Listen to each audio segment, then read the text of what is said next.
आप सभी को मेरा नमस्कार। मैं हूं विजय बांग। आज के इस शैक्षणिक वीडियो कार्यक्रम में आपका स्वागत है।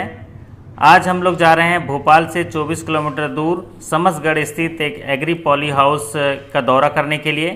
और आज के इस कार्यक्रम की पूरी रूपरेखा, सूत्रधार, संकल्पना और जो आयोजन है CBOTC भोपाल के श्रीमान प्रदीप पाटिल साहब संकाय सदस्य के द्वारा की गई थी, जिसमें आज हम एग्री पॉली हाउस के बारे में जानेंगे। आज हम लोग इस वीडियो के माध्यम से सीखेंगे और भ्रमण से ये जानने की कोशिश करेंगे कि पॉली हाउस जो है उन्नत किस्म की खेती के लिए किस तरह कारगर होते हैं।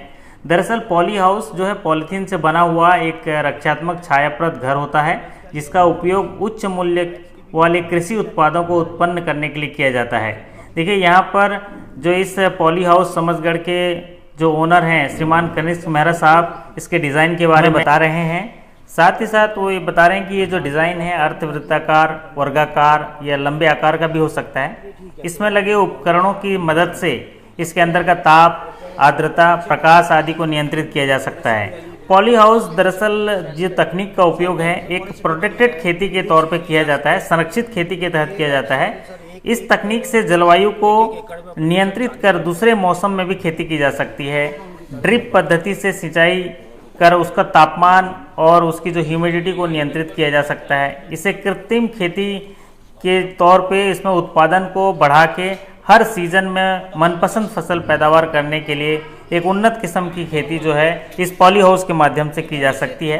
पॉली हाउस में विभिन्न प्रकार की खेती की जाती है, जिससे कि कम समय और कम स्थान में अधिक से अधिक उत्पादन होता है। और ये पॉली हाउस जो है सिंगल या मल्टी स्टेजेज ढांचा के रूप में भी होता है। अगर इसमें देखा जाए तो देखिए यहाँ पर कुकुम्बर यहाँ पर लगा हुआ है और कितना शानदार नज़ारा, एकदम फ्रेश जो फसल यहाँ पर लगाई गई है। और यहाँ पर गुलाबों की खेती जो है उसके लिए पौधे लगाए गए हैं। और कनिष्क मेहरा साहब यहाँ बता रहे हैं किस तरह से उनकी कटिंग की जाती है। एक बेहतरीन जो गुलाब का जो फूल है उसको किस तरह से तैयार किया जाता है। अब आइए हम लोग जानते हैं, कनिष्क मेहरा साहब से चर्चा करेंगे और जानने की कोशिश करेंगे इस पूरे प्रोजेक्ट के बारे में क्या जानकारियाँ देते हैं। आज बड़े ही सौभाग्य की बात है कि अभी हम लोग भोपाल में हैं और आप पीछे नज़ारा देख सकते हैं, बहुत ही शानदार एक प्राकृतिक जगह में, और वैसे भी झीलों का शहर और पूरी तरह से वन से आच्छादित एक ज़बरदस्त माहौल के साथ। और आज हमारे लिए काफ़ी सौभाग्य की बात ये भी है कि आज हम एक फार्म हाउस में हैं जो भोपाल से 25 किलोमीटर दूर समसगढ़ नाम की एक जगह है।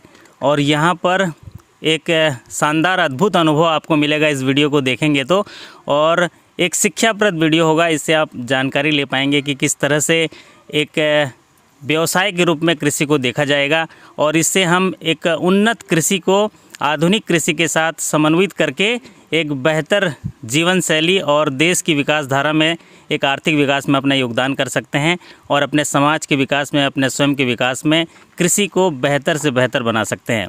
इसी बीच में हमारे बीच कनिष्क मेहरा साहब यहाँ पर हैं। नमस्कार।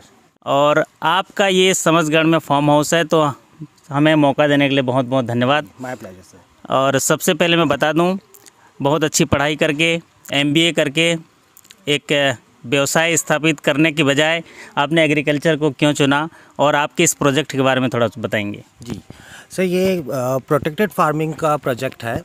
Basically protected farming horticulture protected farming है, थोड़ा सा एग्रीकल्चर से डिफरेंट है। इसे बागवानी हम कहते हैं। एग्रीकल्चर से मिलता जुलता है पर प्योर एग्रीकल्चर नहीं है। इट्स ट्रेडिशनल होता है एग्रीकल्चर, और ये थोड़ा सा हाईटेक है। इसमें हम सर एक स्ट्रक्चर तैयार करते हैं जिसे आम भाषा में पॉली हाउस बोला जाता है, ग्रीन हाउस भी बोलते हैं।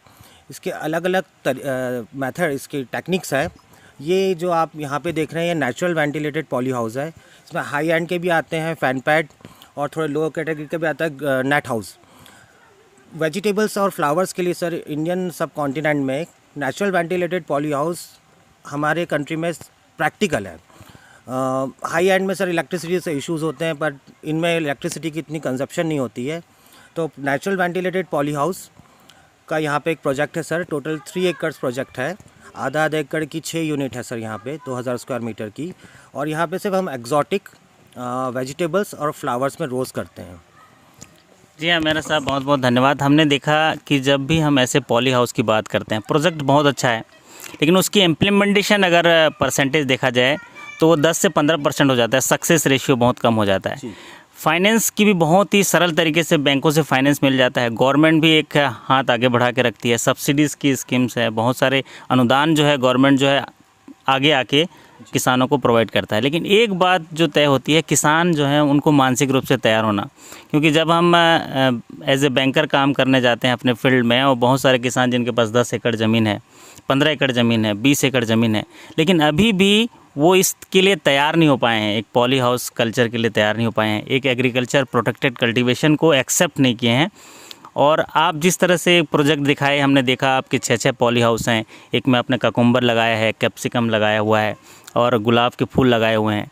तो इसमें आप हमारे किसान भाई, साथ ही साथ हमारे एग्रीकल्चर फाइनेंस ऑफिसर के लिए क्या बता पाएंगे, इसमें क्या आपको अच्छी चीज़ लगी, क्या आपने वो चीज़ देखी कि जिससे ये एग्रीकल्चर प्रोटेक्टेड में प्रोडक्शन अच्छा होता है और उसकी कीमत अच्छी मिलती है?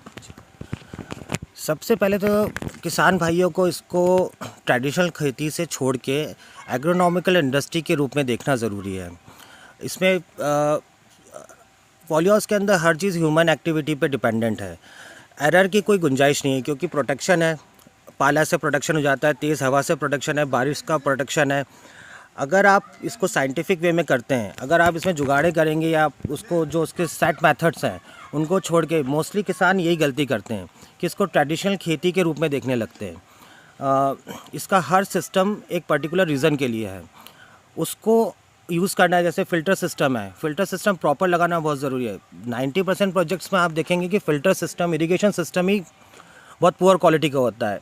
It's a very essential part of the project. अगर इरिगेशन सिस्टम अच्छा नहीं होगा तो आप उसमें उस तरह से लेबर ज़्यादा लगेगी, पानी वेस्टेज होगा।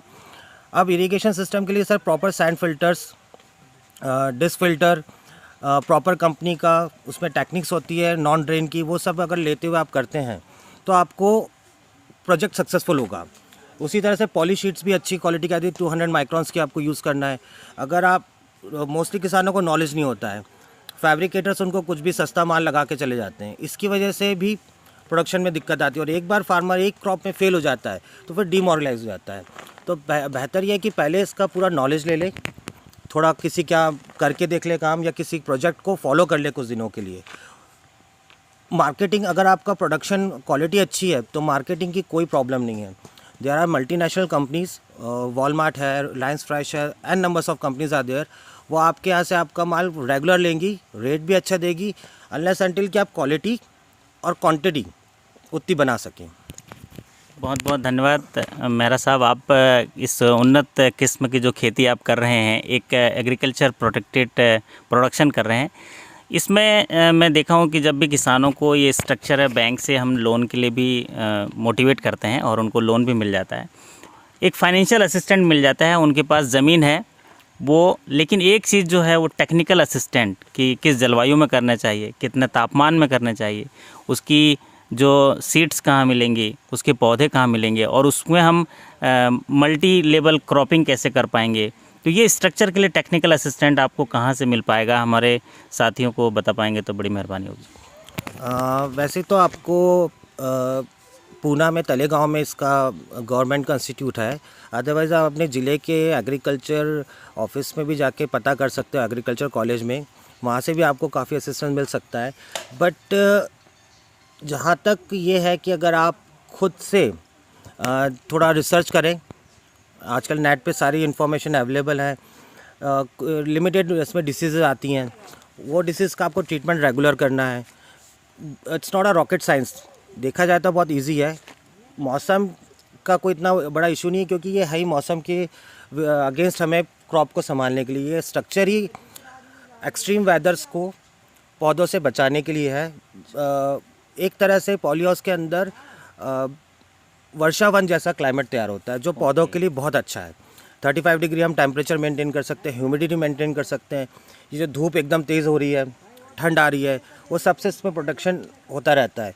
इसी वजह से इसके अंदर का जो प्रोड्यूस होता है, कैप्सिकम हुआ या कुकुम्बर हुआ, वो बहुत अच्छी क्वालिटी का होगा और ओपन फील्ड के कंपेयर में कम से कम 40% ज़्यादा प्रोडक्शन देगा। फॉर एग्जांपल अभी हमारा आधे एकड़ की यूनिट में पर डे का 500 से 600 kg का कुकुम्बर पर डे निकल रहा है। बहुत बढ़िया। जी हाँ, ये तो बहुत उत्साहवर्धन वाली जानकारी आपने बताई कनिष्क जी। और इसमें अगर आपका प्रोडक्शन अच्छा होता है, आपको एक अच्छा मार्केट मिलता है।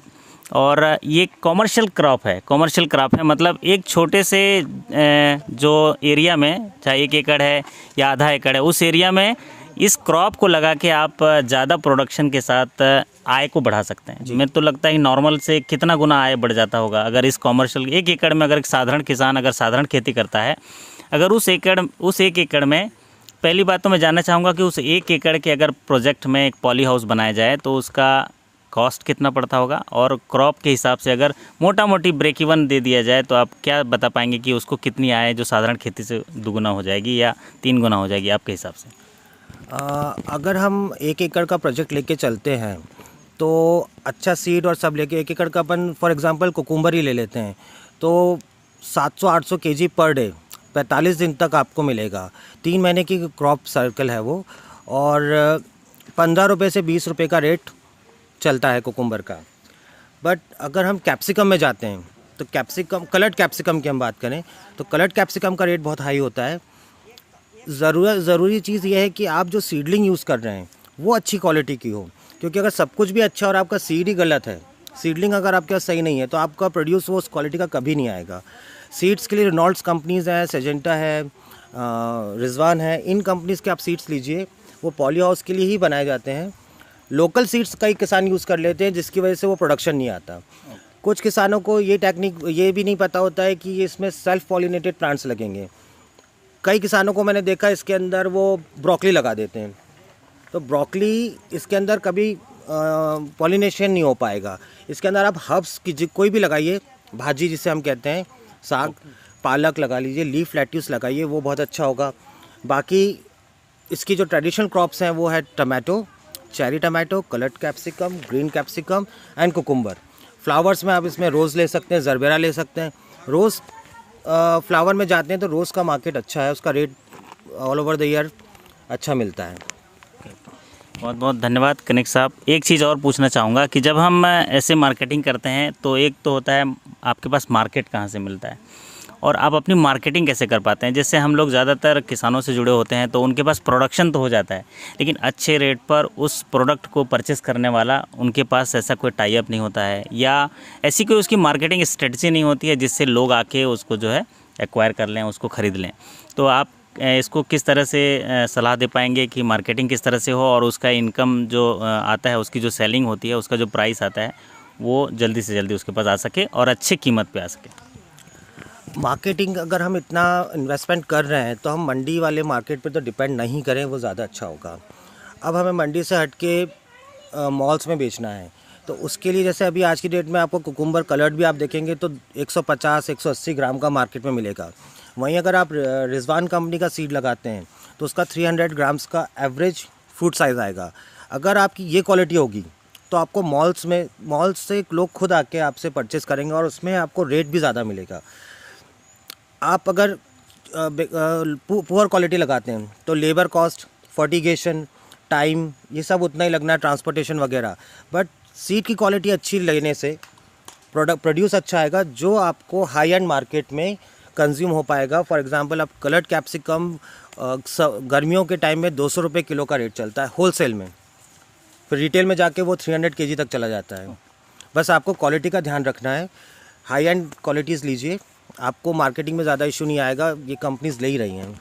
जी हाँ साथियों, जैसे कनिष्क मेहरा साहब ने बताया कि अगर आपका प्रोडक्शन बहुत अच्छा है, आपका प्रोडक्ट बहुत अच्छा है, तो आपको मार्केटिंग इतना ही आसान हो जाती है और लोग आके सही कीमत देके, एक उच्च कीमत देके आपके प्रोडक्ट को ले जाते हैं।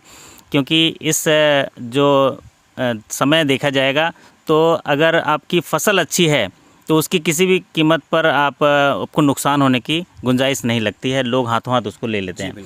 और अगर आप नहीं ले पाते हैं तो थोड़ी बहुत आपको अगर सर्वे करेंगे तो एक ऐसा प्लेस मिल जाता है, एक मार्केट मिल जाता है जिसमें आपके प्रोडक्ट जो हैं हाथों हाथ सेल हो जाते हैं। एक चीज़ पूछना चाहूँगा कनिष्क साहब, जब अभी लॉकडाउन पीरियड आया, लॉकडाउन पीरियड में इस प्रोडक्शन वाले एग्रीकल्चर जो प्रोडक्शन है इसमें क्या प्रभावित हुआ, क्या आपके प्रोडक्शन में कोई प्रभाव पड़ा? लॉकडाउन के टाइम पे तो बहुत मुश्किलें आ गई थी। पॉली हाउस में प्रोडक्शन लग रहा था दिल्ली में मंडी में जाना भी था, मेरी 2 गाड़ी रास्ते में लॉकडाउन में फंस गई, माल सड़ गया, बहुत काफ़ी माल पेड़ों पे ही रह गया, तुड़वाने का भी फ़ायदा नहीं हुआ, फेंकना पड़ा। पर लॉकडाउन के बाद एकदम से मार्केट में अब ऐसा लग रहा है कि लोगों को और लोग अब पैसा ज़्यादा खर्च कर रहे हैं एक्जॉटिक चीज़ों पे। धीरे धीरे मार्केट, मुझे लगता है जनवरी फरवरी तक मार्केट अपनी फुल फ्लैश स्पीड में आ जाएगा। अभी दशहरा और नौ दुर्गा के टाइम पे काफ़ी अच्छा रेट रहा। उम्मीद कर रहे हैं अब ये सर देखिए मार्केट तो आएगा ही, मार्केट आएगा, आज नहीं तो कल, कब तक नहीं आएगा। जी हाँ, कनिक साहब ने बताया कि मार्केट आएगा, अच्छी रेट के साथ आएगा। और अभी बता भी रहे हैं कि लॉकडाउन के बाद जो प्राइस हाइक हुए हैं उसका बेनिफिट ज़रूर मिलेगा। जो नुकसान हुआ है उसकी भरपाई कर पाएंगे और आगे बढ़ पाएंगे और सक्षम तरीके से उन्नत खेती करते हुए इसको बेहतर तरीके से बनाएंगे और लोगों को भी काफ़ी रोज़गार दे रहे हैं इसमें। और मैं आपका बहुत बहुत धन्यवाद करता हूं सेंट्रल बैंक परिवार की तरफ से। और जाते जाते एक सवाल अंतिम से पूछना चाहता हूं कि इसमें आपको बैंक में फ़ाइनेंस से कोई समस्या आती है क्या, कि बैंक के फाइनेंस में किस तरह से या सब्सिडी आसानी से मिलता है? इस पर जो हमारे किसान भाई और हमारे जो बैंकर साथियों को बता पाएंगे तो अच्छा होगा। और दूसरी बात है कि जब इतना असिस्टेंट्स मिलता है आपको तो उसको, उसके रीपेमेंट को किस आधार पर आप करते हैं, मंथली, ईयरली, या कैसे उसको कर पाते हैं?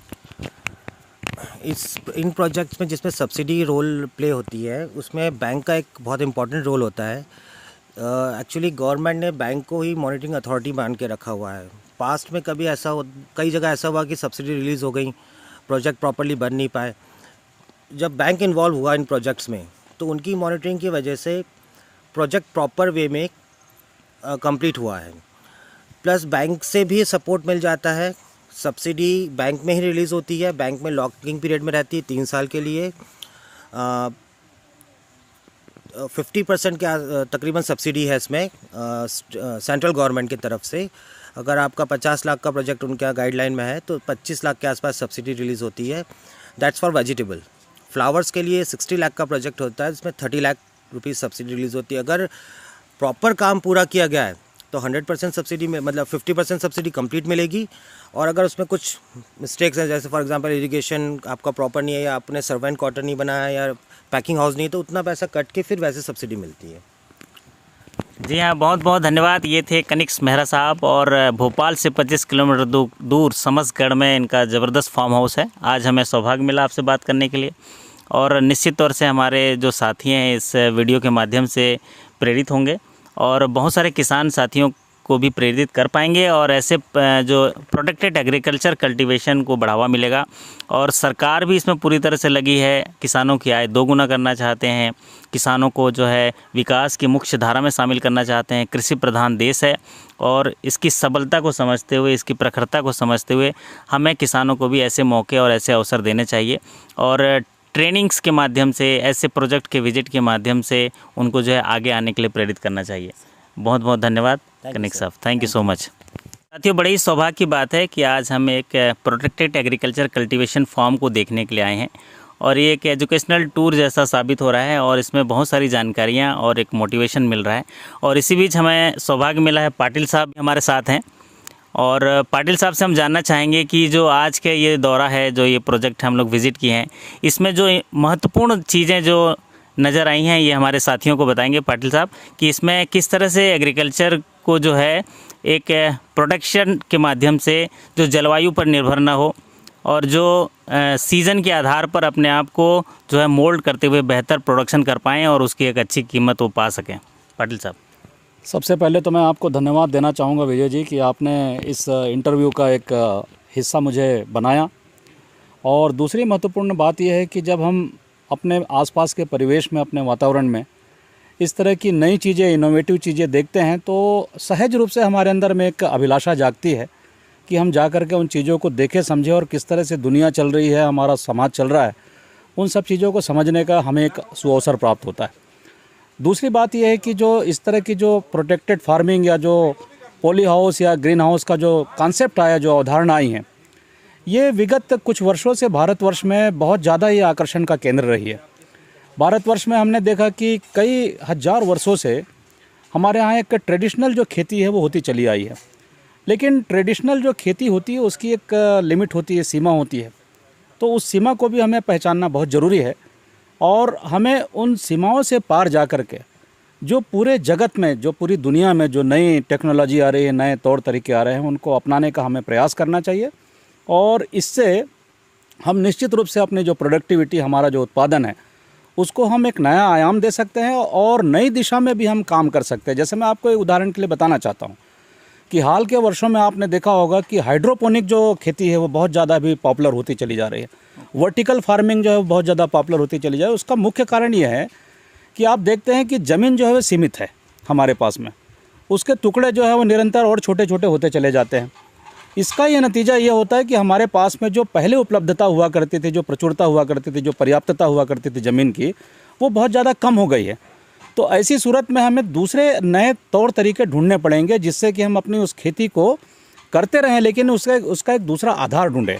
तो उस दृष्टि से हमारे लिए बहुत ही अच्छा एक कहना चाहिए कि एक नया एक अवसर है। और हाल के वर्षों में आपने देखा होगा कि कोविड की जो परेशानियां, जो दुश्वारियां हमारे भारतवर्ष ने झेली हैं, तो उन परिस्थितियों में भी जहां आपने देखा होगा कि दूसरे क्षेत्रों में उत्पादन जो है मंद पड़ गया है, उत्पादन जो है निरंतर डिटोरिएट हो रहा है, गिरावट आ रही है, उसमें कमी आ रही है।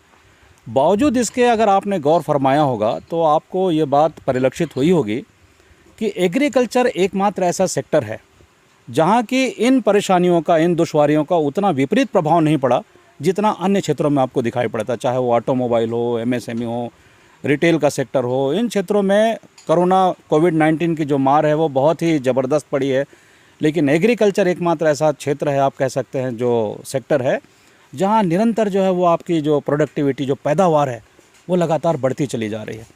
तो ये कहीं ना कहीं हमें इस बात का संकेत भी देता है कि भारतवर्ष जो है उसमें कितने भी परेशानियाँ क्यों ना आए, लेकिन इसके जो बुनियाद है, इसकी जो फंडामेंटल्स हैं वो काफ़ी मजबूत हैं। और इसकी जो बड़ी जो बुनियाद है वो यही है कि हम एग्रीकल्चर के माध्यम से अपनी इस इकोनॉमी को रिवाइव करने का हमें एक संकेत प्राप्त होता है। तो उस दृष्टि से काफ़ी महत्वपूर्ण है। जी जी, बहुत बहुत धन्यवाद पाटिल साहब। आपने एग्रीकल्चर की महत्ता और उसकी दिशा और किस तरह से उसमें एक महत्वपूर्ण रोल अदा कर सकता है आज समाज में, और इस विपरीत परिस्थिति में भी एग्रीकल्चर का क्या स्थान है, ये आपने बताया, उसके लिए बहुत बहुत धन्यवाद। मैं आपसे पूछना चाहूँगा, अभी हमारा सेंट्रल बैंक ऑफ इंडिया और जो है कृषि पखवाड़ा मना रहे हैं और तमाम बैंकर जो है किसानों की आय के सुधार के लिए एक से एक प्रयोग कर रहे हैं। सरकार भी चाहती है और एक मिशन और लक्ष्य के साथ आगे बढ़ रही है। तो जो ये किसानों से संपर्क अभियान चलाया जा रहा है, इसमें सभी बैंकर साथी शामिल हो रहे हैं। तो ऐसे में किसानों को ये एग्रीकल्चर, प्रोटेक्टेड एग्रीकल्चर की ओर किस तरह से प्रेरित किया जाए, किसानों को किस तरह से जोड़ा जाए इनको और तैयार किया जाए, वो मानसिक स्थिति कैसे किया जाए, उसके लिए क्या सलाह दे पाएंगे सर? बहुत अच्छा प्रश्न किया विजय जी आपने। सबसे पहले तो मैं ये बताना चाहूँगा कि सेंट्रल बैंक ऑफ इंडिया, जो कि भारत का प्रथम स्वदेशी बैंक कहलाता है, इस बैंक की जिस समय स्थापना हुई थी, इस समय संपूर्ण रूप से प्योरिटी के साथ में जो पूंजी का जो एकीकरण किया गया, जो एकत्रीकरण किया गया, वो भारतीय पूंजी थी, इसमें कोई विदेशी पूंजी नहीं थी। और शुरू से ही जब से इसका सृजन हुआ, जब से इसकी स्थापना हुई, उस समय से ही सेंट्रल बैंक ऑफ इंडिया राष्ट्र के निर्माण के लिए, देश के पुनर्निर्माण के लिए, क्योंकि आपको याद होगा कि जिस समय आज़ादी के बाद का जो वक्त था बहुत ही चुनौती भरा वक्त था, लेकिन साथ ही साथ वो हमारी संभावनाओं को भी रेखांकित करता था। तो उस पॉइंट ऑफ व्यू से सेंट्रल बैंक ऑफ इंडिया की एक उसके प्रति प्रतिबद्धता थी, जो कमिटमेंट था कि इस राष्ट्र को हमको फिर से विश्व के विकसित राष्ट्रों की श्रेणी में खड़ा करना है, वो कमिटमेंट को आज 109 वर्ष से ज़्यादा वर्ष हो गए हैं, उसके बावजूद हमारा जो बैंक है पूरा कर रहा है। दूसरी महत्वपूर्ण बात कि सेंट्रल बैंक ऑफ इंडिया की इतनी विविधता भरी स्कीम्स हैं, योजनाएं हैं, जो कि न केवल एमएसएमई को बल्कि एग्रीकल्चर के विभिन्न आयामों को स्पर्श करती, छूती है। और उसी के अंतर्गत अभी जो पॉली हाउस के अंतर्गत लोन देने का हमारा जो प्रकल्प है, हमारी जो योजना है, वो बहुत ही आकर्षक योजना है विजय जी, जो कि बड़े ही सिंप्लीफाइड तरीके से, बहुत ही सामान्य शर्तों पर, आसान शर्तों पर उन योजनाओं का लाभ लिया जा सकता है। हमारे यहाँ जो पॉली हाउस या इस तरह की जो प्रोटेक्टेड फार्मिंग की जो योजना है या उस तरह की जो गतिविधि हैं, उसकी एक्टिविटी, उसको प्रमोट करने के पॉइंट ऑफ व्यू से हमारे यहाँ जो एक योजना है, उस योजना के तहत कोई भी इंडिविजुअल व्यक्ति, कोई भी एक ऐसा किसान, जैसे हमारे कनिष्क मेहरा जी है, जिनके पास में जोश भी है, जुनून भी है, जज्बा भी है, हुनर भी है, तो ऐसे लोगों को सपोर्ट करने के लिए, उसको वित्तीय सहायता प्रदान करने के लिए हमारा जो बैंक है वो इस योजना के तहत 5 करोड़ रुपए का लोन देता है एक व्यक्ति को, पॉली हाउस की अगर एक्टिविटी करनी है। जेएलजी के रूप में अगर आप लोन लेने के लिए बैंक में अप्रोच करते हैं, पहुंचते हैं, तो आपको 5 लाख रुपए तक का लोन मिल सकता है। सेल्फ हेल्प ग्रुप के माध्यम से अगर आप वो लोन प्राप्त करना चाहते हैं हमारे बैंक के माध्यम से, तो 20 लाख रुपए तक का लोन आपको प्राप्त हो सकता है। और साथ ही साथ आपको पूरा सपोर्ट, जो हमारा जो AFO का एक जो पूरा कैडर हमारे बैंक में, वो उनको पूरा सपोर्ट करेगा, उनको परामर्श देगा, और इसके माध्यम से आप अपने जीवन में जो प्रगति है, इन नई तरह की जो प्रविधियाँ आ रही है, नए तरह के जो तौर तरीके आ रहे हैं, उसको अपना करके वो प्राप्त कर सकते हैं। तो जो अभी किसान पखवाड़ा वगैरह जो चल रहा है, इसमें हमारा बैंक बहुत ही एक्टिव, प्रोएक्टिव रोल अदा कर रहा है, और गांव-गांव में जाकर के। और मैं आपको अपने बैंक की खूबसूरती आपको बताना चाहता हूं। सेंट्रल बैंक ऑफ इंडिया का जो सौंदर्य है, उसकी जो उसकी पूरी व्यवस्था में जो सौंदर्य है, मैं आपको ये बताना चाहता हूं कि सेंट्रल बैंक ऑफ इंडिया की 60% से ज़्यादा ब्रांचेस ये रूरल और सेमी अर्बन ब्रांचेस में केंद्रित है। इसका मतलब यही है, हमारे बैंक ने आकस्मिक रूप से नहीं खोला इन जगह में आपने जो ब्रांचेस खोली है। इसके पीछे का जो उद्देश्य है, इसके पीछे का जो पर्पज़ है, वो यही है कि हम ग्राम उत्थान के माध्यम से, हम अर्ध शहरी क्षेत्रों के उत्थान के माध्यम से हम अपने देश की प्रगति में अपना एक महत्वपूर्ण योगदान जो उसको अंकित करें। तो इस पॉइंट ऑफ व्यू से हमारा जो अपना बैंक है, वो एक बड़ा ही अनूठा बैंक है, और बड़ी ही एक कहना चाहिए शिद्दत के साथ में, प्रोएक्टिवनेस के साथ में ये रोल पूरा कर रहा है।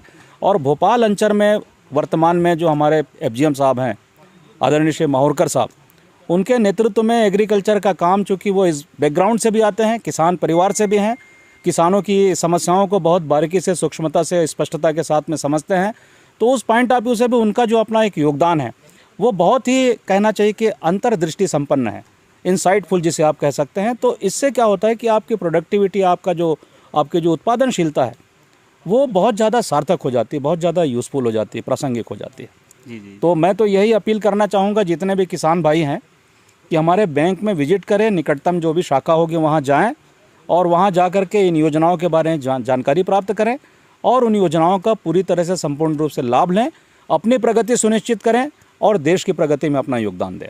जी, बहुत बहुत धन्यवाद पाटिल साहब, आपने काफ़ी विश्वास दिलाया, और किसान साथियों को भी आगे आकर बैंक से संपर्क करने के लिए आपने प्रेरित किया, और आपने उनके व्यक्तिगत सुधार के साथ, सामाजिक सुधार के साथ, और देश की आर्थिक व्यवस्था में भी योगदान देने के लिए आपने आमंत्रित किया। इसके लिए बहुत बहुत धन्यवाद।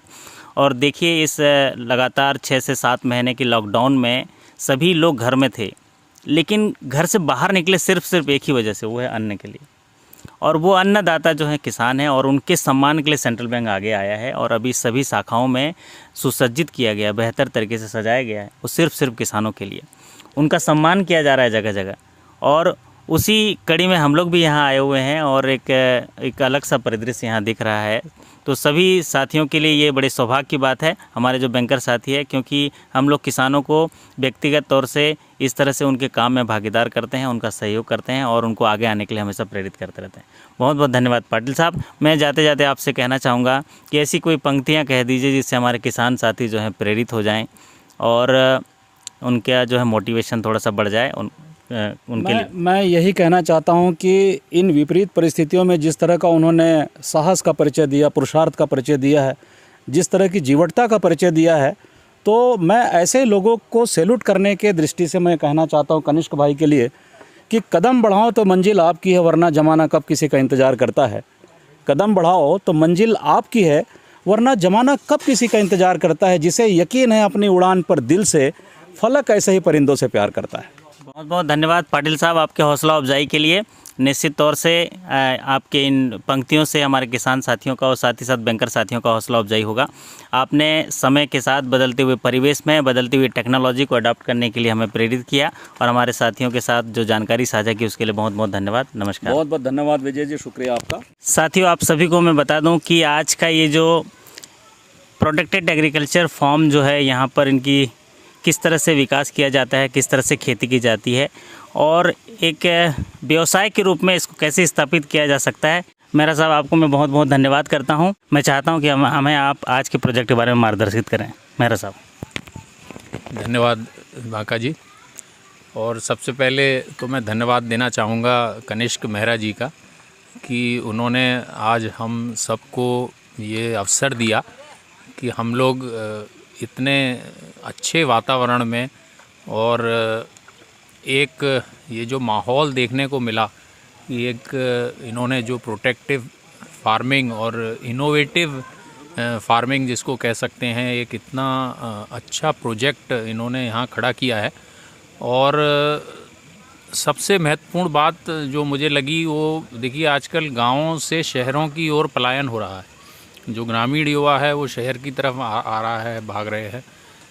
यहाँ एक शहरी युवक ने जो है वो इस एक MBA करने के बाद, जो जनरली हम देखते हैं कि वो युवा किसी मल्टीनेशनल में, या उनका एम रहता है कि हम कहीं नौकरी करेंगे, किसी बड़े शहर में, मेट्रो में रहेंगे, उन्होंने उसको त्याग के और ये एक बिल्कुल ही विपरीत व्यवसाय चुना और इतना बढ़िया जो नेचर से जुड़ने वाली चीज़ है उसको उन्होंने अपनाया और यहाँ पर जो ये पॉली हाउस खड़ा किया है और इतनी मतलब एक तरह से एक नयापन जो फार्मिंग में ला रहे हैं।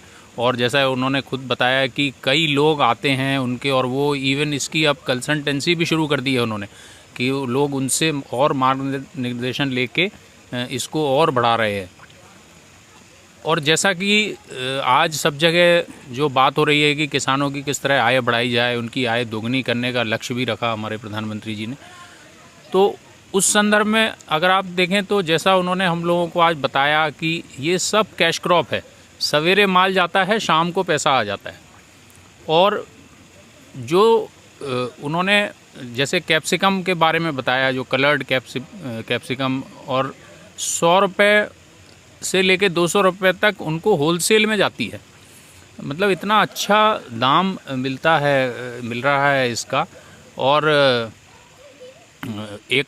एकरेज भी इतनी बढ़िया है, उपज इतनी बढ़िया है। और जैसा उन्होंने बताया कि इसकी जानकारी भी इतने अच्छे से कर सकते हैं, क्योंकि इसमें गिनी चुनी 4-5 बीमारियां हैं, और उन 4-5 का अगर आप इलाज कर लेते हैं, उसके बारे में जानकारी कर लेते हैं, तो इसमें कहीं कोई नुकसान होने की संभावना नहीं है। तो ये भी ये उनके एक्सपीरियंस से उन्होंने हमको बताया, जो कि आगे हमारे बैंक में या हमारे जो AFO साथी हैं जो गाँव में जाते हैं हमारे किसानों को जागरूक करने का और फिर उनका वित्त प्रबंधन करने का जो उनका दायित्व है, उसमें जब ये जानकारी उनको पास ऑन होगी तो वो निश्चित रूप से इसको और अच्छे से हमारे किसान भाइयों के साथ साझा करेंगे। और मान लीजिए उनका 10 एकड़ का फार्म है, उसी में 1-2 एकड़ में अगर इस तरह का इनोवेटिव फार्मिंग वो कर लेंगे तो उनकी आय में ज़बरदस्त इजाफा होगा। और जैसे उन्होंने बताया कि अगर आपका प्रोड्यूस अच्छा है तो मार्केटिंग की भी कोई समस्या नहीं है, आपका माल ईज़िली बिक जाएगा अगर आपका प्रोड्यूस अच्छा है।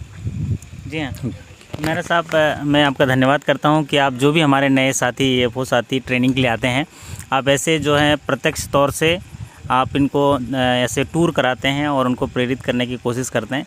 लेकिन कहीं ना कहीं मुझे एक ये बात नज़र आती है कि अगर ऐसा कोई टेस्टिमोनियल्स अगर अपने जो क्लस्टर में जो ब्रांचेस हैं उनके गांव में एक टेस्टिमोनियल टाइप का स्थापित किया जाए, उसके लिए थोड़ा आगे आना पड़ेगा, एक प्रयास करना पड़ेगा शाखा प्रबंधक को भी और जो हमारे कोऑर्डिनेशन के माध्यम से। तो एक टेस्टिमोनियल बन जाता है तो उसमें हमारे व्यवसाय वृद्धि में अन्य किसानों को दिखाने के लिए सुविधाएं होगी, सहूलियत होगी, लोग आगे आ पाएंगे, साहस कर पाएंगे। तो उसके लिए कोई मार्गदर्शन दे पाएंगे तो अच्छी मेहरबानी होगी। बहुत अच्छी बात कही आपने बांका जी। डेफिनेटली इस स्तर पे प्रयास होने चाहिए, इससे कि हमारे जो आसपास के उस एरिया के किसान हैं उनको एक लाइव डेमो जैसा दिया जा सके। ये ज़रूर इस और प्रयास किए जाएंगे। बट अभी जैसा कि हमारे कनिष्क मेहरा जी ये इतने कोऑपरेटिव हैं हमारे, कि एटलीस्ट हम हमारे भोपाल के आसपास के या हमारे जो पार्टिसिपेंट्स ट्रेनिंग के लिए आते हैं, स्पेशली एग्रीकल्चर से जुड़े हुए या जो AFO लोग आते हैं, तो हम निश्चित रूप से प्रयास करेंगे कि उनको एक बार लाके इस पूरे व्यवसाय से उनका ताल्लुक़ कराया जाए और उनको इसकी जानकारी दी जाए, और वो इस नॉलेज को और इसको जो वो एक्सपीरियंस गेन करेंगे, जो प्रत्यक्ष रूप से देखेंगे, एक जो प्रैक्टिकल जो फार्मिंग देखेंगे यहाँ पे, किस तरह से दवाई के डिस्ट्रीब्यूशन का जो नेटवर्क है, और ड्रिप इरिगेशन का बहुत अच्छा उदाहरण है, किस तरह से पानी की बचत और मिनिमम पानी से ये जो फार्मिंग हो रही है प्रोटेक्टेड फार्मिंग। और बोरिंग भी आप देखिए, जैसा उन्होंने बताया कि कोई बहुत बड़ा बोरवेल या ऐसा उनका नहीं है, सिंपल 180 फीट बोरिंग से वो पानी की व्यवस्था यहाँ कर रहे हैं। और इस तरह की जब जानकारी उनको मिलेगी और जब आगे जाके वो अपने क्लस्टर्स में, अपने सर्विस एरिया में किसानों के साथ साझा करेंगे, तो और इस तरह जो आपका भी जो ये प्रयास है, जो ये आप डॉक्यूमेंट्री आप बना रहे हैं, और जो इसको भी हम अपने प्रतिभागियों के साथ, पार्टिसिपेंट्स के साथ जब साझा करेंगे, तो उससे भी उनको एक बहुत अच्छी जानकारी मिलेगी और वो भी प्रेरित होंगे कि आगे हम इसको अपने शाखा के माध्यम से और वित्त का प्रबंधन करें किसानों के लिए, और साथ में टेक्निकल एडवाइस भी दें और उनको आगे बढ़ाएं, उनकी आय को बढ़ाने में मदद करें। धन्यवाद। बहुत बहुत धन्यवाद मेहरा साहब। और ये आप ही के सहयोग से और मार्गदर्शन से ये हो पाया कि हम ये डॉक्यूमेंट्री बना पाए। इसके लिए मैं आपका धन्यवाद करता हूं। और सर ने आश्वासित किया कि जो साथी ट्रेनिंग के लिए आएंगे और उनको जो है इस तरह के टेस्टिमोनियल देखने के लिए प्रयास किए जाएंगे, और जो साथी नहीं आ पा रहे हैं उनके लिए वीडियो के माध्यम से भी वो टेस्टिमोनियल से प्रेरणा ले सकते हैं और किसान भाइयों को प्रेरित कर सकते हैं, उनको जो है भागीदार बना सकते हैं ऐसे उन्नत कृषि करने के लिए। सर ने बताया कि बहुत ही कृषि की असीमित संभावनाएं हैं, मल्टी स्टोरेज क्रॉपिंग की है, कॉमर्शियल क्रॉप की है, और जिसमें किसान जो है बेहतर जो आय कमा सकते हैं और अपने आय को दुगुना कर सकते हैं। हमसे बात करने के लिए, हमें मार्गदर्शन के लिए आपका बहुत बहुत धन्यवाद मेहरा साहब। Thank you so much. दोस्तों, इसी कड़ी में देखिए हम लोग एक पॉली हाउस में खड़े हैं। पॉली हाउस का स्ट्रक्चर लगभग आधा एकड़ में बना है, और यहाँ पर जो है हमारे शानदार संदीप भाई थोड़ा बताएंगे कि ये पूरा जो नज़ारा आज हम लोग भ्रमण किए हैं पॉली हाउस का, 6 पॉली हाउस है, तो इसके बारे में अपना वो अनुभव बताएंगे संदीप भाई। Thank you Vijay sir, thank you. Very शानदार आपकी प्रस्तुति और इतना शानदार नज़ारा।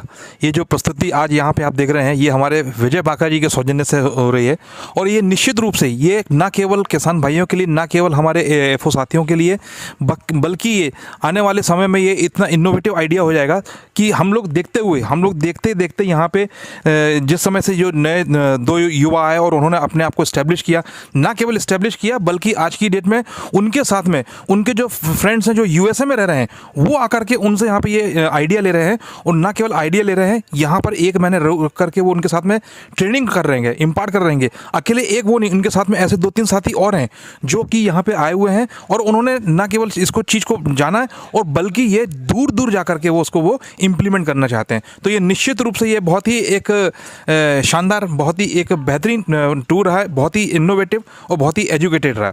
थैंक यू विजय भाई, बहुत बहुत धन्यवाद। तो साथियों, ये थे संदीप भाई जो CBOTC भोपाल से हैं, और तमाम ये नज़ारा देख के हमारा हौसला अफजाई होता है।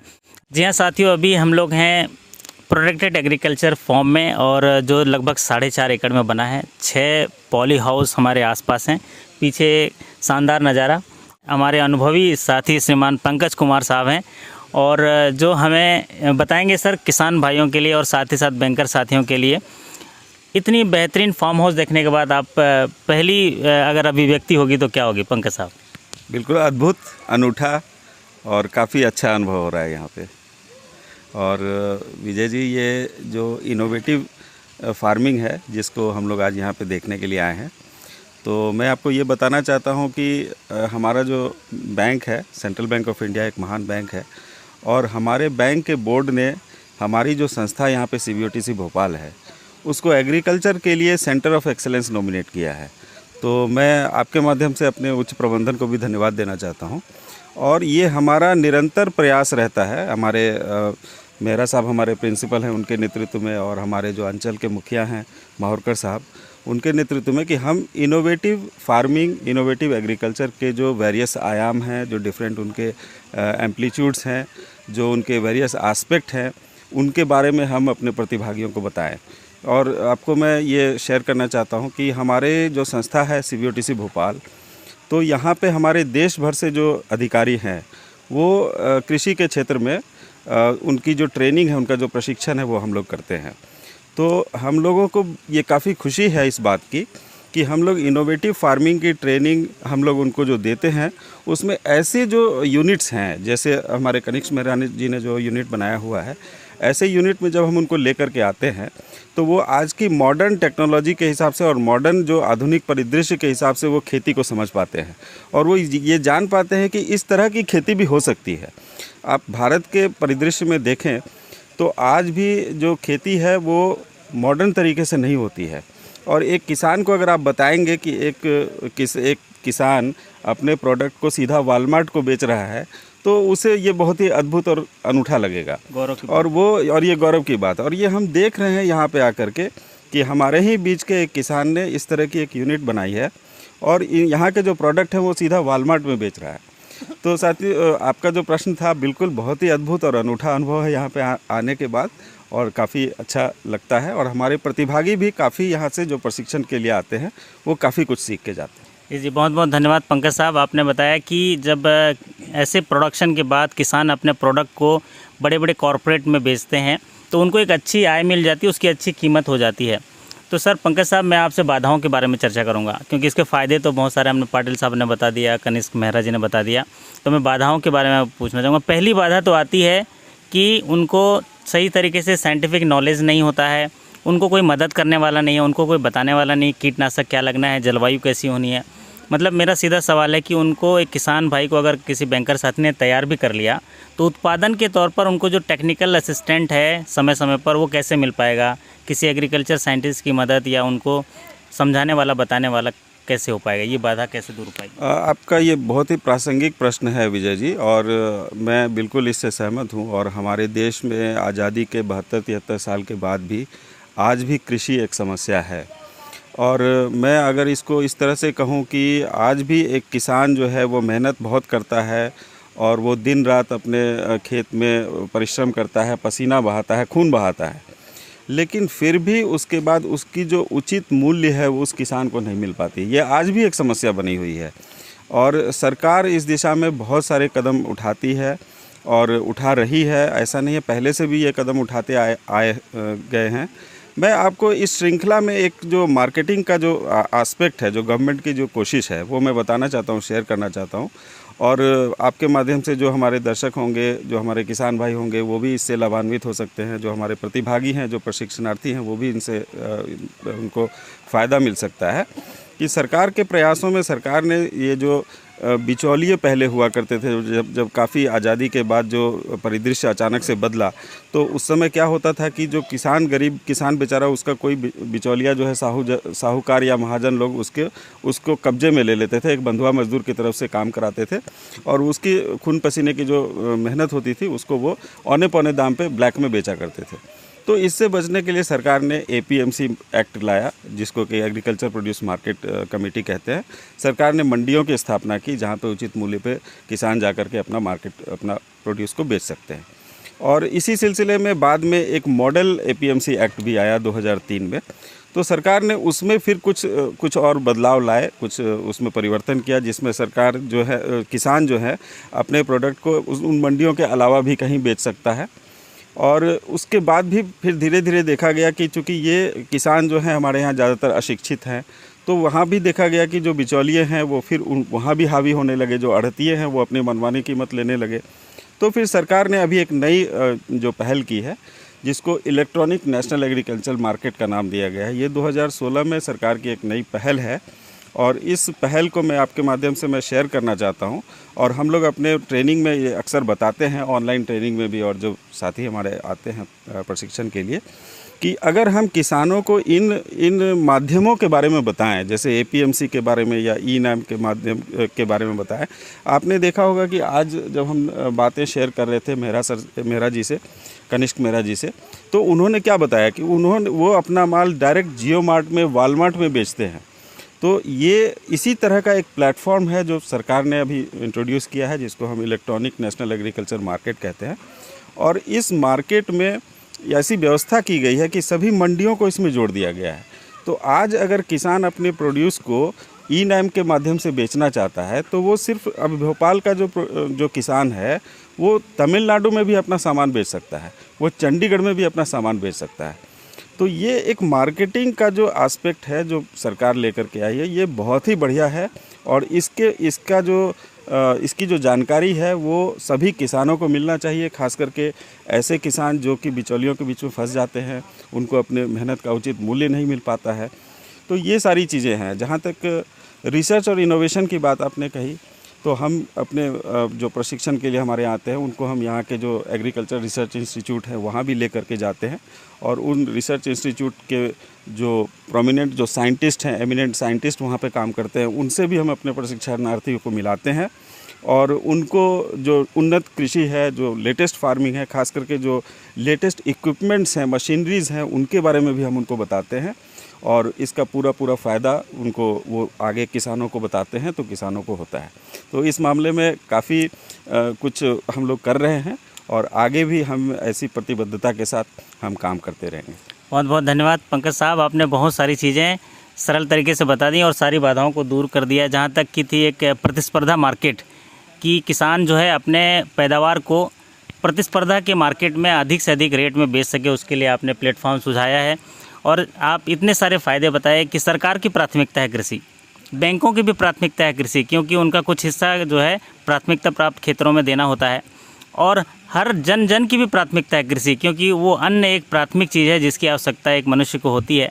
तो जब इतनी प्राथमिकता तौर के हम इस व्यवसाय के बारे में बात कर रहे हैं तो निश्चित तौर से आज का ये जो परिचर्चा है, आज का ये जो भ्रमण है, हमारे तमाम साथियों के लिए काफ़ी लाभकारी होगा और आने वाले समय में ऐसे किसान साथियों को तैयार करने में हम लोग सक्षम हो पाएंगे। ऐसी आशा और अभिलाषा के साथ आज का ये जो चर्चा है हम समाप्त करते हैं। और तमाम जो देखने वाले साथी हैं, अगर उनके मन में कोई सवाल हो, कोई प्रश्न हो तो कमेंट करके पूछ सकते हैं। हमारे होनहार साथी पाटिल साहब, पंकज साहब उनका जो है समाधान कर पाएंगे और उनका सही जवाब दे पाएंगे। इस पूरे भ्रमण को, इस पूरे जो एजुकेशनल टूर, जो डॉक्यूमेंट्री को देखने के लिए आप सभी का बहुत बहुत धन्यवाद। हम आपकी सफलता और सकुशलता की कामना करते हुए आपसे विदा लेते हैं। फिर मुलाकात होगी अगले किसी ऐसे अध्ययन के साथ। तब तक के लिए आपका धन्यवाद, नमस्कार। आपकी दिन, संध्या और रात्रि शुभ हो। Thank you so much. Thank you.